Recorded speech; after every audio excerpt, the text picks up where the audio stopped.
So really, since 1973, we've had a non-system, and it's going to be a gargantuan task, I think, for BRICS to work something out.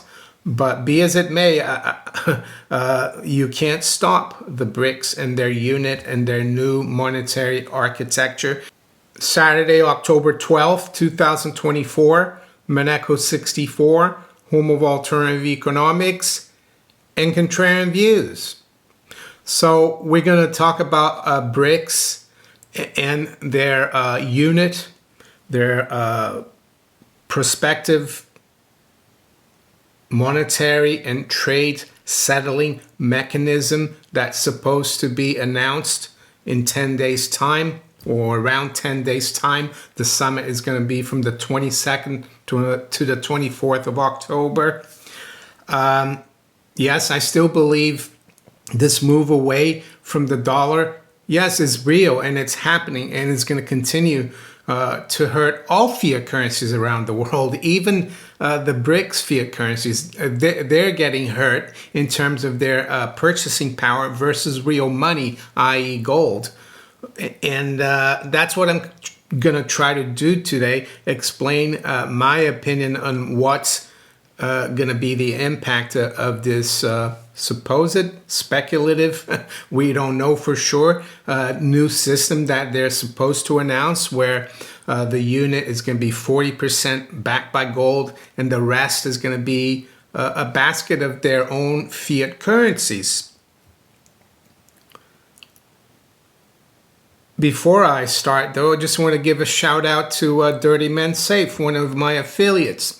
They provide hidden protection and instant access to your valuables, be they gold and silver, coins and bars, be they jewelry, important documents, or even cryptocurrency hard wallets if you're into that. So check them out. There's a link below in the description of this video. And if you use that link, you get 10% off, and they'll also send you a special gift, and they ship to the UK as well, and Europe, not just the US. What I want to do before I go into the BRICS and the summit and the unit is go back in time, because even though we're seeing already a big impact, I would say, on the current dollar system from this move away from the dollar, from de-dollarization. I think it's going to be, it's not going to be plain sailing for the BRICS bloc, and they're going to keep expanding, of course. Because whenever you're dealing with money and currency and governments and nations are involved, it's always really tough. I think there was an economist back in the day who said that once a national currency is created, you can bet that the value of that currency has reached its top. Versus what, you might ask? Well, versus real money, i.e. gold. So I still believe that the best way for individuals to manage their monetary and fiscal house is to have physical gold and silver outside the currency wherever you are. So what I'm trying to say here is, yes, I think the BRICS nations are doing a pretty good job of de-dollarizing. I just saw a tweet here by Paul from the Sirius Report, and it says, and this was from yesterday, the share of national currencies and payments among the BRICS countries now stand at 65%, and the share of the dollar and the euro is now less than 30%. And that's going to continue, but I want to go back to the Bretton Woods, because it was the last time really that the world got together under the leadership of the United States and Great Britain just before the end of World War II to set up a monetary system, a payment system, and it was the Bretton Woods Agreement, and it set up the IMF, the World Bank, and it linked the BIS along with it. And it worked relatively well for almost 30 years, roughly 30 years. By 1973, the whole system had unraveled.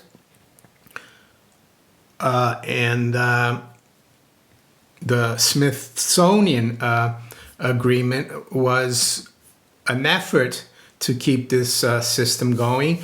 And it was in December of 1971, and we're going to go through the history of the Smithsonian Agreement, because I think it's really important for us to look at it. And of course, in August of 1971, Nixon closed the gold window, which basically wrecked the Bretton Woods system. He wasn't going to allow the convertibility of the dollar into gold at $35 an ounce. And that was the whole, that's what the anchor that kept the system going, that kept exchange rates fixed against the dollar and indirectly gold. And that all ended. The reason I'm doing this, I know it has nothing to do with BRICS, is that we haven't really had for 50 years any kind of monetary agreement between nations. It's been run and imposed by one country, the United States. And that's the reason why we're seeing BRICS evolve.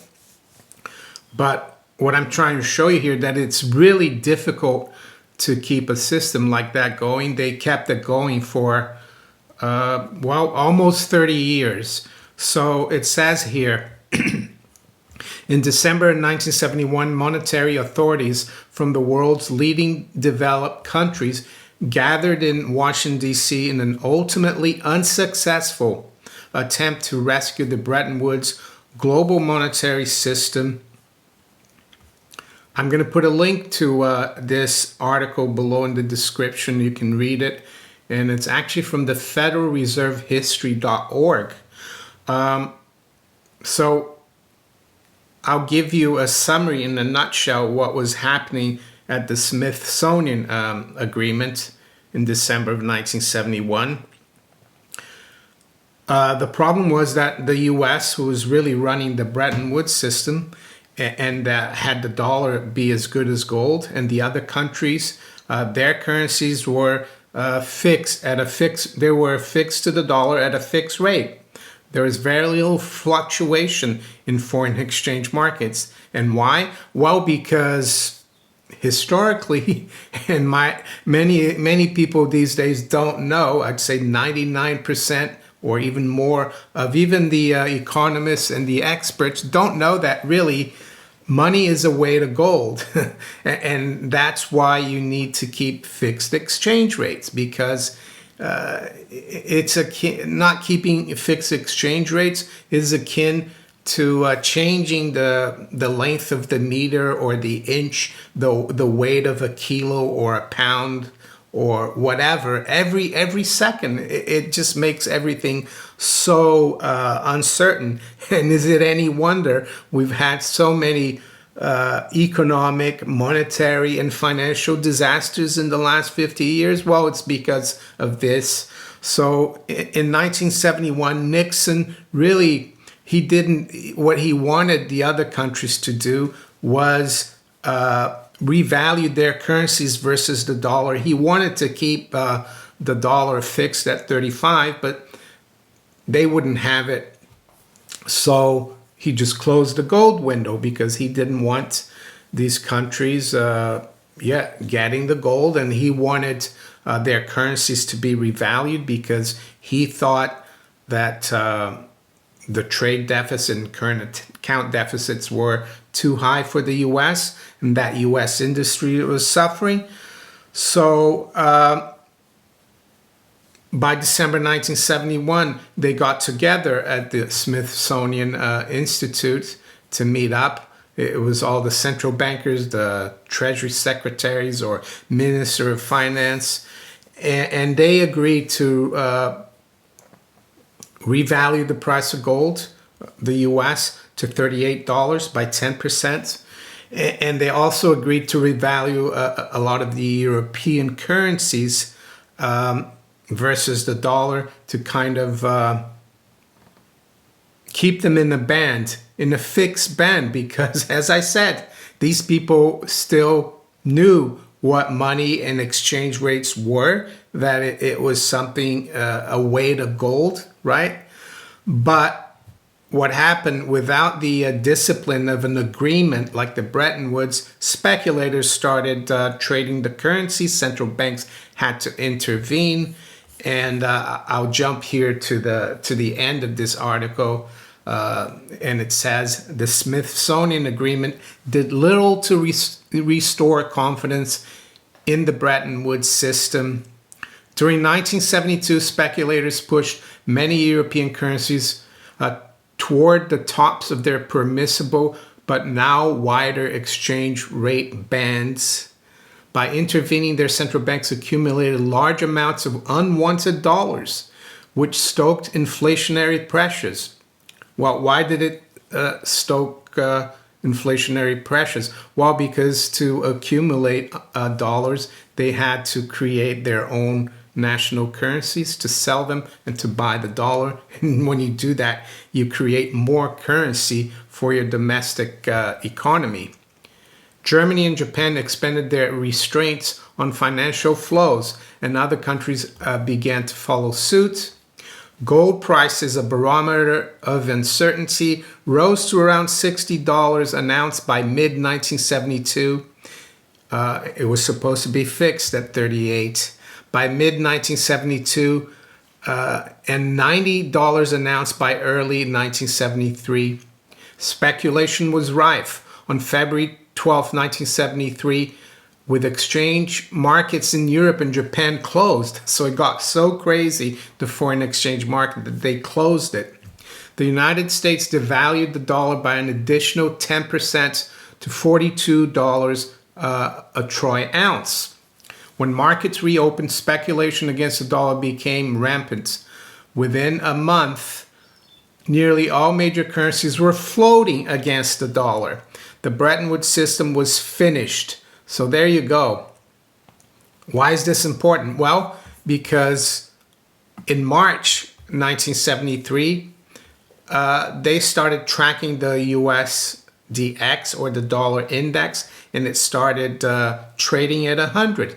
Why do they do that? Well, because the Forex market became a casino and currencies were floating back and forth against each other. So that's what happened. And I want to show you as well this long-term chart of the dollar index. And note that right now the dollar index is at 102.915, and it started in March 1973 at 100. So has the dollar really done well since 1973? Well, it's up 2.915%, which is nothing over 50 years plus. But as you can see, price of gold on the 1st of March 1973, according to the LBMA, it traded at $86 during their AM price fix, and at $85.70 at their PM fix. What am I trying to tell you here? Well, that the dollar index is, yes, it is a reflection of the strength or weakness of the dollar versus all the other major fiat currencies. But in the end of the day, it's a huge distraction. And it's a distraction that the central bankers, the ministers of finance, want you looking at, want you focused on, because they don't want you protecting the purchasing power of your savings by holding, accumulating, or stacking, whatever you want to call it, gold and silver. Because they want you in this fiat currency debt-based system. And it will, only time will tell, I think, if the people or the countries that will eventually form BRICS, and that's expanding and growing, of course. There's a lot of like 40 plus countries attending this summit as guests. I think BRICS is up to 11 now, BRICS plus. And a lot of countries are asking to join, and I think that will continue. But my point here is, are they going to really run an honest system based on the weight of money, i.e. gold and silver? There's even talk now that Russia, the finance ministry, is going to start buying silver, platinum, and palladium. Are they looking to really bring in an honest system? Who knows? I think it will be a long time before we find out if they can. I mean, in the 19th century and even the beginning of the 20th century, prior to World War I, the monetary system around the world was relatively honest. Unfortunately, the world wars wrecked all that, and it's been dishonest ever since. It's been really a non-monetary system since, I would say, the Smithsonian agreement meeting, when that broke down a year after they tried to get things done. So really, since 1973, we've had a non-system. And it's going to be a gargantuan task, I think, for BRICS to work something out. But be as it may, you can't stop the BRICS and their unit and their new monetary architecture. There's talk that they're going to also create like a new IMF. They already have a kind of new World Bank. It's called the National Development Bank, or BRICS Bank. But there's so many different nations, different cultures involved that, yeah, I wouldn't bet on holding the fiat currencies from the BRICS countries. I would stick to gold, and I'm going to show you now some charts about how, yeah, that has been the best thing to do, really, ever since Nixon closed the gold window. Gold was at $35 an ounce. When the dollar index was created in 1973, gold was just below 90.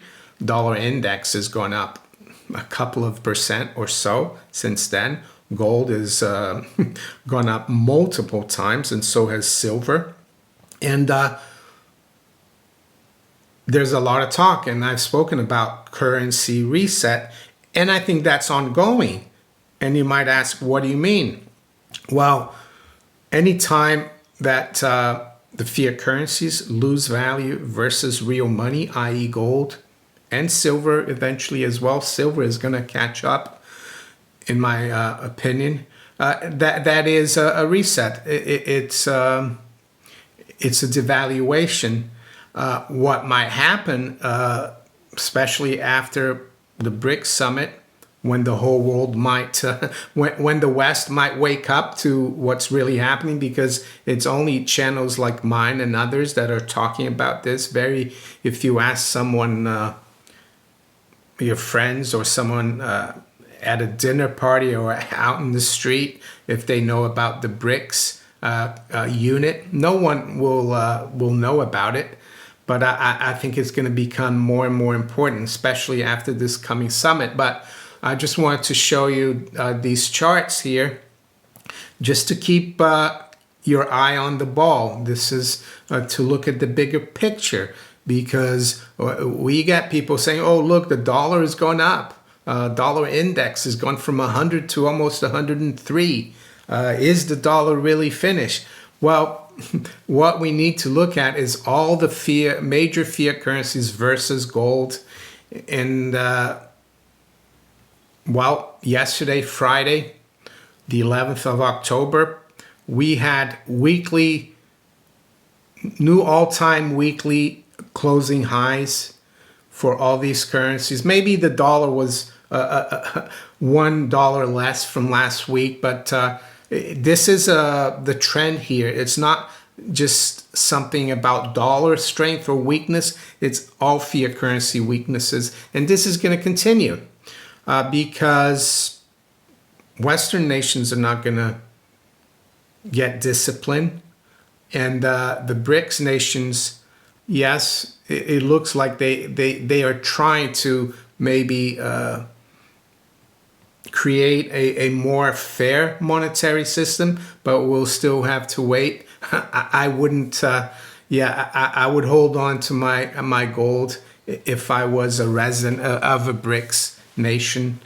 I would definitely not hold on to dollars, yen, British pounds, euros, Swiss francs, Canadian dollars, Aussie dollars, New Zealand dollars, and Chinese yuan. As you can see, they're all sinking versus gold, or gold is just rising versus these currencies. And ultimately, why does that happen? Well, because humans, governments especially, are not honest like gold and silver. Governments, central banks, they will always resort to basically cheating. They will change the weight of the currency. They'll put less gold in it, and that's all that this shows us here. And that's why it was so important to have fixed exchange rates up until, well, until they could. And that's why it's going to continue, because human nature, people always bend the rules, especially governments, because they have the ultimate power. And I don't think it's too late to get out of fiat currencies. And unfortunately, this process of resetting or devaluation looks like it's accelerating. So one way to participate, of course, is to buy gold and silver. Yes, gold is getting more expensive. The other way as well is to invest in the precious metals mining companies. That's a bit different. That's more speculative, but that will give you exposure to gold and silver as well. So with that, I'm going to wish you all a very good weekend. Take care. Bye.